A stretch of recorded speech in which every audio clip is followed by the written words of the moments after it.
Mister and Mrs Kaustubh की train धीमी होते हुए स्टेशन पर रुकने को होती है। कौस्तभ खिड़की से बाहर झांकता है। बरेली नाम के बोर्ड पर जैसे ही उसकी नजर पड़ती है, उसके चेहरे पर बड़ी सी मुस्कान आ जाती है। लो जी, बरेली स्टेशन आ गया और हमारी मिसेस अभी भी खर्राटे ले रही है। सरकार उठ भी जाइए, पूरे रास्ते पूछती रही कब पहुंचेंगे दीदी के घर, कब पहुंचेंगे दीदी के घर। अब जब पहुंच गए तो आंख मिच कर आराम से सो रही हो। कौस्तभ अपनी बीवी का कंधा हिलाते हुए उसे जगाता है। क्या हो गया जी, कंधा निकाल कर मानेंगे क्या मेरा? मैडम बरेली पहुंच गए हम, उतना नहीं है क्या? हाँ वो तो आना ही था, और मुझे पता है मैं कौन सा सो रही थी, मैं बस आंखें मीचे पड़ी थी। चलिए उतरिए, 5 मिनट की स्टॉपेज और आप है कि बात किए जा रहे। दीदी इंतजार कर रही होगी। मैडम के आगे कभी किसी की चलिए जो हमारी चलेगी। चलिए मैडम, आगे आगे आप, पीछे पीछे आपका गुलाम। कौस्तभ अपनी बीवी के साथ प्लेटफॉर्म पर उतरता है। भोला राम दिखाई नहीं दे रहा। ऐसे तो वो कभी नहीं करता, वो तो वक्त का बड़ा पाबंद है। ट्रेन भी बिल्कुल राइट टाइम पर है। अरे छोड़िए ना भोला राम को, कौन सा चिट्ठी पत्री का जमाना है। बोलिए ना, रवि से लोकेशन भेज देगा व्हाट्सएप पर, हम खुद पहुंच जाएंगे। वैसे अब कितनी बार आ चुके हैं यहाँ, फिर कंफ्यूज क्यों हो रहे, रास्ता भूल गए क्या? अरे दीदी, मेरे चाचा की बेटी है, कुल 2 बार आया हूँ यहाँ, वो भी तब जब रवि 10-12 साल का था। अब तो वो बाप बन चुका है। एड्रेस तो पता ही है मुझे, टैक्सी रोकता हूँ। कौस्तभ टैक्सी रुकवाता है और रेणुका के साथ टैक्सी में बैठ जाता है। अरे ये चौक, हाँ यही चौक याद आया मुझे। इससे बस 2 गली के बाद ही ना पंखुड़ी दीदी और वृक्ष जीजू का घर है। अच्छा, तो आप उस फुलवारी में जा रहे मेरा मतलब है जहाँ सभी का नाम फूल, पत्ते, पंखुड़ी इन चीजों पर रखे हुए हैं। पर बहुत बुरे वक्त पर जा रहे हैं आप, वहाँ उदास होकर लौटना पड़ेगा, बता दे रहा हूँ। हाय राम, कहीं ऐसी वैसी कोई घटना तो नहीं घट गई? लीजिए, आप कह रहे थे दीदी के परिवार में बड़ी एकता है, नामी गिरामी लोगों में आते हैं। यहाँ 5 साल हुए नहीं बहू को आए कि बहू फरार होगी? अरे नहीं मैडम जी, बहू फरार नहीं हुई। घर का बेटा, घर का सबसे प्यारा मेंबर फरार हो गया है, पर कहाँ गया, क्यों गया, इसकी खबर किसी को नहीं है। मेरा छोटा भाई उस बगान में दूध देता है ना, आजकल कोई दूध लेने दरवाजे पर भी नहीं आता। खैर मुझे क्या, आ गया आपका बागान 250 रुपए हुए। चढ़ते वक्त तो तुमने 400 रुपए में बात की थी और अब 250 ही ले रहे हो। इतना एहसान हम पर क्यों भाई? मातम पसरा हुआ है अंदर, आप इन लोगों के आंसू पहुंचने आए हैं, ऐसे में मैं आपसे क्या ही ऊपरी कमाई करूंगा। 250 ही दे दीजिए, तेल का जितना होता है। कौस्तभ और रेणुका हैरानी से पंखुड़ी के घर के अंदर जाते हैं। मकान का नाम रख दिया बागान पर ना ही खुशबू है ना ही महक। यहाँ तो सब कुछ सुना सुना लग रहा है जी। सभी को पता था हम आने वाले हैं, उसके बाद भी कोई घर पर नहीं है। दरवाजा खोलकर सभी कहाँ छुप गए, ऐसे में चोर चुहाड़ घुस गया तो? तभी लिली कमरे से बाहर आती है। नहीं मामी जी, ऐसा कुछ नहीं होगा। हमारे घर के बाहर कैमरे लगे हुए हैं और ये बात सभी को पता है। बस स्क्रीन पर आई हुई रिकॉर्डिंग देखने का वक्त किसी के पास नहीं है। बाहर से आई आवाज सुनकर सभी अपने अपने कमरों से बाहर निकलना शुरू करते हैं। अरे कौस्तभ, तू आ गया? कौस्तभ, मुझे तो लगा तुझे मना कर देगा। जिस भी सगे संबंधी को फोन किया सभी ने हाथ खड़े कर दिए। भोला राम नहीं है ना तो कोई आना ही नहीं चाह रहा था। ये मर जाना भोला राम कौन है दीदी?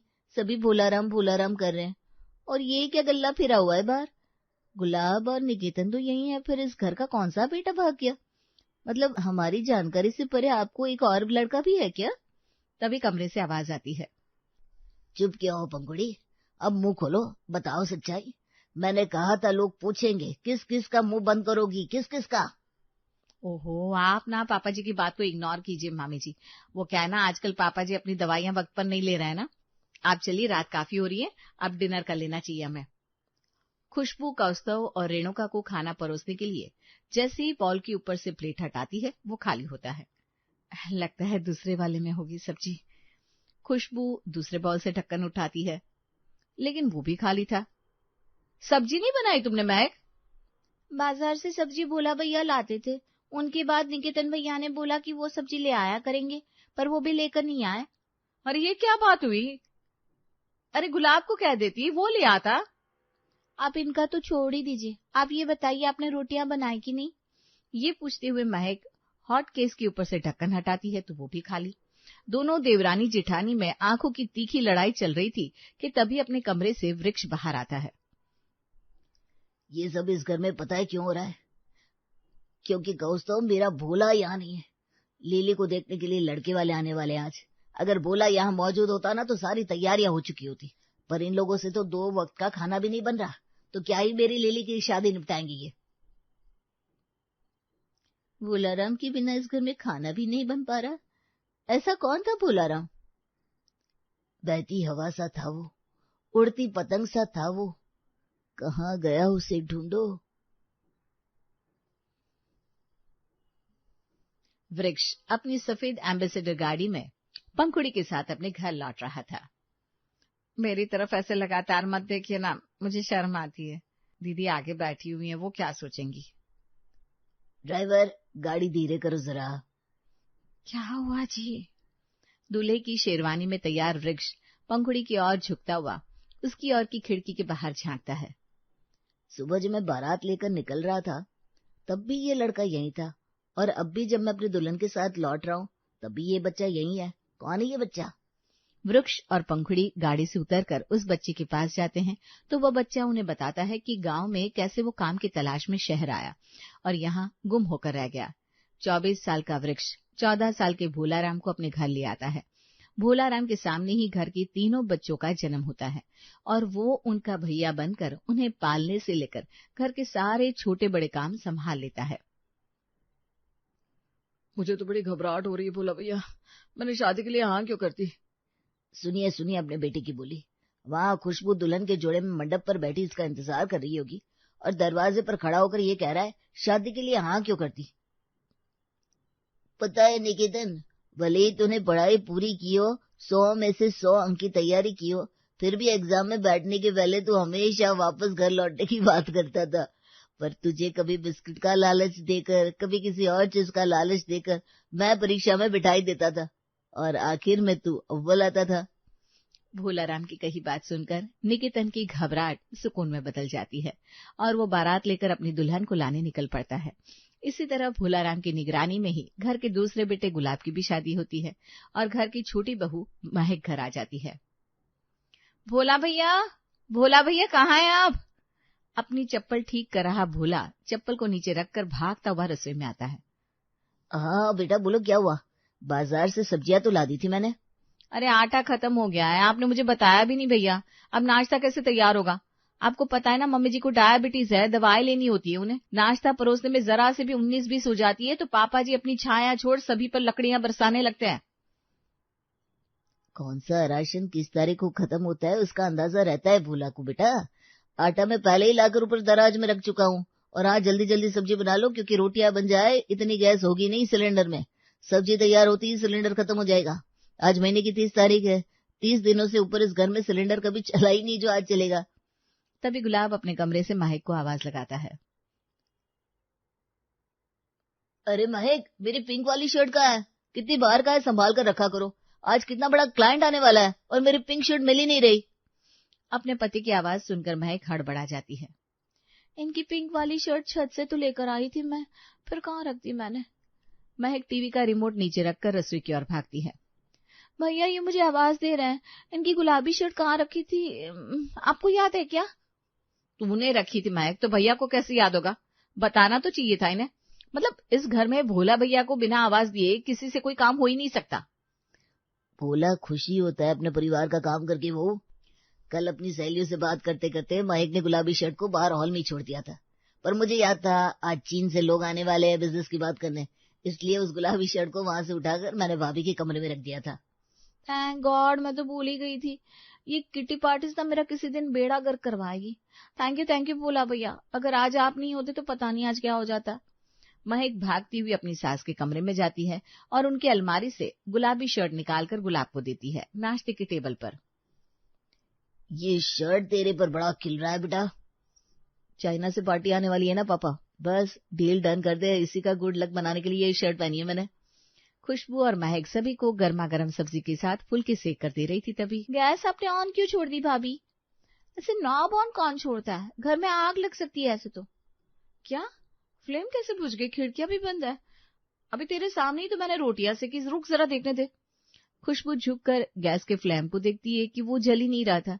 कई बार लाइटर का इस्तेमाल करने के बाद भी खुशबू गैस ऑन नहीं कर पाती। मैंने पहले ही कहा था भाभी, दिवाली की सफाई के वक्त लाइटर में पानी चला गया था। अरे तू भी ना हद है, 1 महीना हो गया इस बात को, पानी सूख नहीं गया होगा, और इतने दिन से तो लाइटर चल ही रहा था। क्या प्रॉब्लम हो गई अचानक? दोनों देवरानी जिठानी आपस में बहस कर रही थी, तभी बाहर से एक और रोटी की पुकार लगाती हुए पंखुड़ी कहती है, अरे बहू फुलके तो लेकर आ, 5 लोगों में 4 फुलके रखकर तो भूल ही गई। तेरी ननद ऐसे ही बैठी है बेचारी, इसे कॉलेज के लिए देरी हो रही है, लीली की प्लेट में 1 फुलका दे दे। लगता है आज मुझे आधा पेट नाश्ता करके ही कॉलेज जाना होगा मम्मी, इतना वक्त नहीं है मेरे पास। बेटे को 200-400 रुपया ही दे दीजिए, कैंटीन में खाने के लिए हाथ में पैसे तो होने चाहिए ना। क्या कहूँ बेटा, अब मेरे घुटने और हाथ की कलाइयां काम ही नहीं करती जब से आर्थराइटिस की प्रॉब्लम हुई है। मैं खुद ही दूसरों पर निर्भर हो गई हूँ, वरना 40-40 रोटियां ऐसे खड़े खड़े बेल दिया करती थी मैं। दरवाजे के पास दरवाजे की बेल को ठीक कर रहा भोलाराम ये सारी कन्वर्सेशन सुन रहा था। भोला स्क्रू ड्राइवर को अपनी जेब में डालकर सीधा रसोई में जाता है। मैं देखता हूँ भाभी क्या बात हुई। भोला को देखते ही दोनों बहुएं उसके सामने भोली सी शक्ल बनाकर खड़ी हो जाती है। भैया, इन लोगों को दुकान जाने में देर होगी ना तो आज पक्का मेरा तलाक हो जाएगा। आपको तो पता है इतने बड़े डीलर आ रहे हैं, अगर गोल्ड फ्रिज की फ्रेंचाइजी इन लोगों को नहीं मिली तो। सिलेंडर चेंज करने की जरूरत पड़ेगी, मैंने सुबह ही तो कहा था बड़ी बहू। लगता है तुम्हारे दिमाग से बात निकल गई, मैं सिलेंडर बदल देता हूँ। ये लीजिए भाभी, सिलेंडर खत्म हो गई थी और बेकार में आप रायता फैला रही थी। आप भी ना लूल बसंत है बिल्कुल। मैं कि तू, ये सब तेरे कारण हुआ है। भैया जब इस बारे में मुझे बता रहे थे, तू शर्ट का रोना लेकर आ गई तो मेरे दिमाग से बात निकल गई। ये था भोलाराम, जिसके बिना पंखुड़ी की बगिया में एक फूल भी नहीं खिल सकता था। भोला सभी की छोटी बड़ी जरूरत का ध्यान रखता था। सिर्फ घर गृहस्थी का काम नहीं, बाहर के सारे काम भी भोला ही देखा करता था। 5 लाख कैश है भोला, दुकान जाकर निकेतन को दे देना। दुकान में तो वैसे 9 स्टाफ है, पर कोई भरोसे के लायक नहीं है। तू तो हमारा अपना बच्चा है। छोटे भाई की तरफ पाला है भैया आपने मुझे, क्यों फिक्र कर रहे हैं, काम हो जाएगा। भोला 5 लाख लेकर दुकान के लिए निकल रहा था कि उसे किसी के सिसकने की आवाज सुनाई देती है। भोला देखता है कि पंखुड़ी के साथ बैठी खुशबू सिसक सिसक के रो रही है। क्या हो गया भाभी बहू, ऐसे रो क्यों रही है, सब ठीक तो है ना?